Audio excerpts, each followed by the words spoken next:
Hello everyone, welcome to my YouTube channel. आज की इस वीडियो में हम जानेंगे salient features of Indian constitution.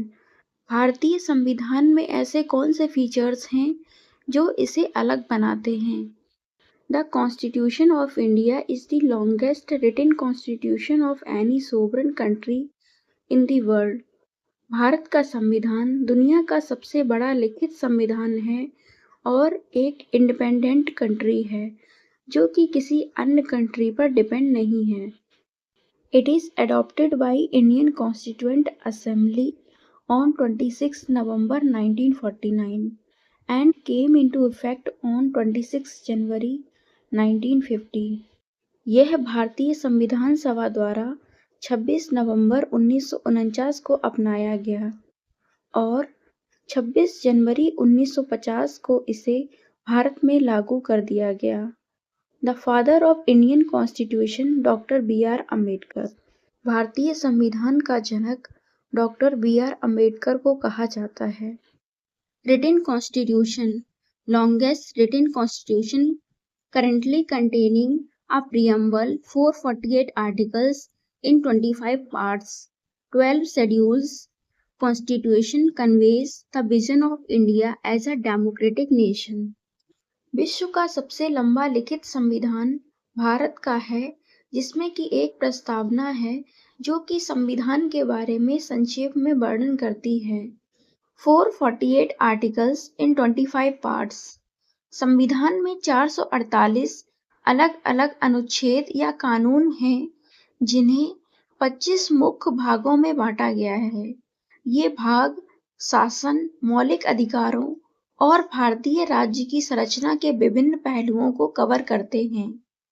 25 parts एक मेन हेडिंग है जिसके अंदर अनुच्छेदों को रखा गया है।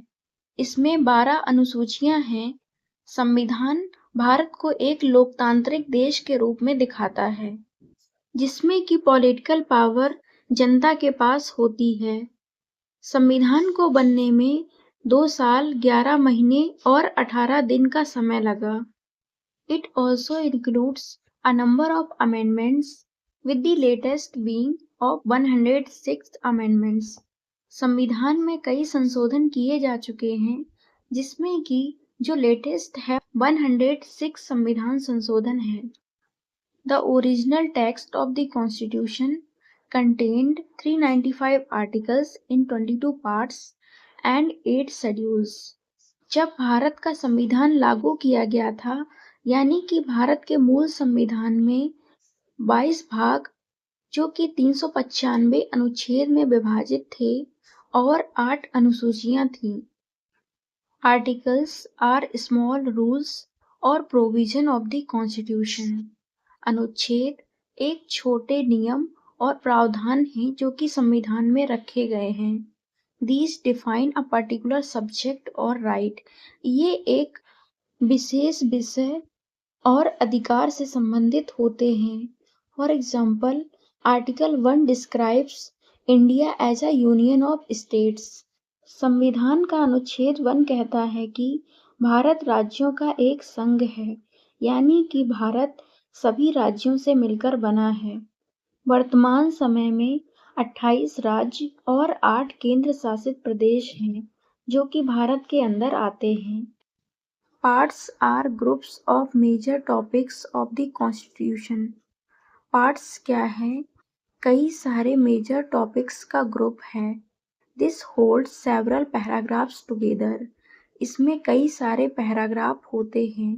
For example, part 3 deals with fundamental rights covering articles 12 to 35। Fundamental rights मतलब मौलिक अधिकार। यह कुछ बेसिक राइट्स और फ्रीडम हैं जो कि भारत में प्रत्येक नागरिक को दी गई है। यह अधिकार व्यक्ति के जीवन के लिए आवश्यक हैं और राज्य की मनमानी कार्रवाइयों से उनकी रक्षा करते हैं। यह अधिकार भारत में लोकतंत्र, न्याय और समानता को बनाए रखते हैं, जिन्हें की अनुच्छेद 12 से 35 के बीच में रखा गया है। Schedules are list of specific subjects which are given in detail in the constitution. संविधान में शेड्यूल और अनुसूची का मतलब है संविधान में शामिल विशिष्ट सूचियां जो संविधान के अनुच्छेदों यानी कि आर्टिकल्स में शामिल नहीं की गईं। यह अतिरिक्त जानकारी प्रदान करती हैं। यह अनुसूचियां संविधान में अंत में दी गई हैं और इनमें कुछ विशेष विषयों पर जानकारी दी गई है, जैसे कि राज्यों और केंद्र शासित प्रदेशों के नाम, भाषाओं की सूची, वेतन और भत्ते आदि। इससे पैराग्राफ में दी गई जानकारियों को स्पष्ट करने में मदद मिलती है। For example, schedule 1 list the name and boundaries of the states and union territories. संविधान के पहली अनुसूची राज्यों और केंद्र शासित प्रदेशों के नाम और उनकी क्षेत्रीय सीमाओं के बारे में बताती है और यह सुनिश्चित करती है कि प्रत्येक राज्य और केंद्र शासित प्रदेश की सीमाएं स्पष्ट रूप से निर्धारित हों। Exceptional combination of rigidity and flexibility. This means it can be both difficult to change in certain areas, rigid, while also allow for easier modifications in others, flexible. Bharat का संविधान कठोर और लचीला दोनों है। कुछ प्रावधानों में संशोधन के लिए एक विशेष प्रक्रिया की आवश्यकता होती है, इसलिए यह कठोर है, जबकि अन्य में संशोधन एक सरल प्रक्रिया के माध्यम से किया जा सकता है। यह दोहरी प्रकृति संविधान को बदलती जरूरतों के अनुसार ढलने की अनुमति देती है। Fundamental rights and duties. मौलिक अधिकार और कर्तव्य। Fundamental rights are basic freedoms guaranteed to every Indian citizens, while fundamental duties are responsibilities they owe to the nation. Fundamental rights कुछ बेसिक फ्रीडम्स हैं जो कि प्रत्येक भारतीय नागरिक को दी गई हैं और प्रत्येक नागरिक का यह कर्तव्य है कि वह संविधान का पालन करे, राष्ट्रीय ध्वज और राष्ट्रगान का सम्मान करे, देश की एकता और अखंडता की रक्षा करे। Directive principles of state policy. Guidelines for the Indian government to create a justice and welfare oriented society. राज्य के नीति निर्देशक सिद्धांत। यह ऐसे दिशा निर्देश हैं जो कि भारत सरकार को एक न्यायपूर्ण और एक अच्छा समाज बनाने में मदद करते हैं। They are not legally enforceable but act as instructions for the government to frame laws and policies that promote social and economic well-being. ये कानूनी रूप से लागू करने योग्य नहीं हैं, लेकिन सामाजिक और आर्थिक कल्याण को बढ़ावा देने वाले कानून और नीतियां बनाने हेतु सरकार के लिए निर्देश के रूप में कार्य करते हैं। यह सोसाइटी को समृद्ध बनाने के लिए एक डायरेक्शन देता है। इंटीग्रेटेड जुडिशियल सिस्टम, एकीकृत न्यायिक प्रणाली। इसका मतलब भारत का सर्वोच्च न्यायालय सबसे टॉप पर आता है, इसके बाद हाई कोर्ट, उसके बाद डिस्ट्रिक्ट कोर्ट और फिर निचली अदालतें आती हैं। इनसे ऊपर की अदालतें छोटी अदालतों पर सीधा नियंत्रण रखती हैं। इसे इंटीग्रेटेड जुडिशियल सिस्टम कहा जाता है। There is one unified structure of court across the country with the Supreme Court at its apex. इसमें सुप्रीम कोर्ट यानी कि सर्वोच्च न्यायालय सबसे टॉप पर आता है। This system ensures a hierarchy where decision of higher courts are binding on lower courts. यह सिस्टम एक हायरार्की क्रिएट करता है जिसमें कि जो हायर कोर्ट होते हैं, जो टॉप पर जो कोर्ट होते हैं, उनके डिसीजन लोअर कोर्ट को मानने पड़ते हैं। And there's clear appellate process, और अपील करने का एक प्रोसेस होता है। सिंगल सिटीजनशिप, एकल नागरिकता। भारत के सभी नागरिक चाहे वह भारत के किसी भी राज्य में रहते हों, वो समग्र रूप से भारत के नागरिक होंगे। All citizens of India are considered citizens of the country. वह चाहे देश के किसी भी राज्य में रह रहे हों, उन्हें भारत का सिटीजन माना जाएगा। The Indian Constitution ensures that every citizen enjoy the same political and civil rights across the nation, fostering a sense of unity and national identity. Bharat का संविधान यह सुनिश्चित करता है कि प्रत्येक नागरिक को पूरे देश में समान राजनीतिक और नागरिक अधिकार प्राप्त हों, जिससे एकता और राष्ट्रीय पहचान की भावना को बढ़ावा मिले। यूनिवर्सल एडल्ट फ्रेंचाइज, सार्वभौमिक वयस्क मताधिकार। All adult citizens, regardless of their background, they have right to vote in election. Bharat में सभी नागरिकों को वोट देने का अधिकार है, चाहे वह किसी भी बैकग्राउंड से आते हों। इसके लिए आयु सीमा 18 वर्ष है। Drawn from various sources.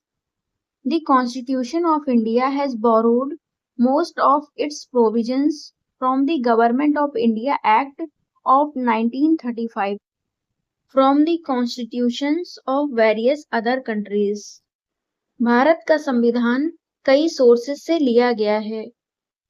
Bharat के संविधान ने अपने अधिकांश प्रावधान भारत सरकार अधिनियम 1935 के साथ-साथ अन्य देशों के संविधानों से भी उधार लिए हैं। एग्जाम्पल्स ऑफ बोरोड फीचर्स, क्या क्या फीचर्स उधार लिए गए हैं। फ्रॉम द यूएस, अमेरिका से फंडामेंटल राइट्स यानी कि मौलिक अधिकार, सुप्रीम कोर्ट सर्वोच्च न्यायालय और जुडिशियल रिव्यू न्यायिक समीक्षा। ऑस्ट्रेलिया से कॉन्करेंट लिस्ट यानी कि समवर्ती सूची, जिसमें कि केंद्र और राज्य सरकार दोनों कानून बना सकते हैं ऐसे विषय।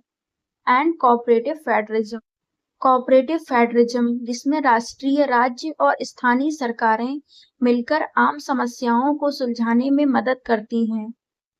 From the UK, parliamentary system of government, Britain से संसदीय शासन प्रणाली ली गई है। फ्रॉम कनाडा, सरकार का एक अर्ध संघीय स्वरूप।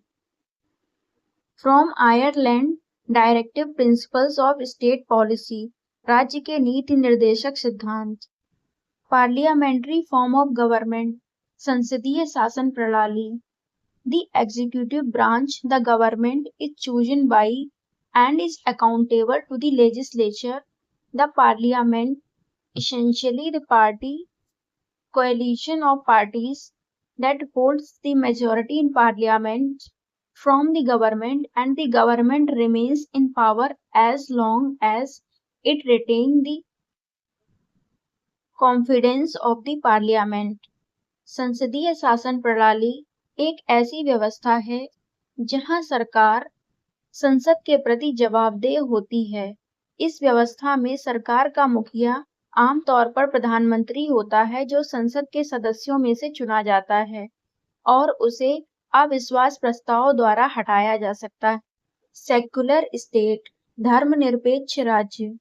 It does not have an official state religion, राज्य का अपना कोई धर्म नहीं है। And treats all religions equally, और यह सभी धर्मों के साथ समान व्यवहार करता है। The term secular was added to the preamble in 1976. प्रस्तावना में धर्मनिरपेक्ष शब्द 1976 में जोड़ा गया। राज्य यह इंश्योर करता है कि धर्म के मामले में वो न्यूट्रल रहेगा, यानी कि उसका कोई इन्वॉल्वमेंट नहीं होगा, ना ही वह किसी धर्म को फेवर करेगा और ना ही किसी धर्म के साथ भेदभाव करेगा। यह संविधान के कुछ सेलिएंट फीचर्स थे जो कि इस वीडियो में डिस्कस किए गए हैं। इस टॉपिक में बस इतना ही। वीडियो पसंद आई हो तो वीडियो को लाइक और चैनल को सब्सक्राइब करें। धन्यवाद।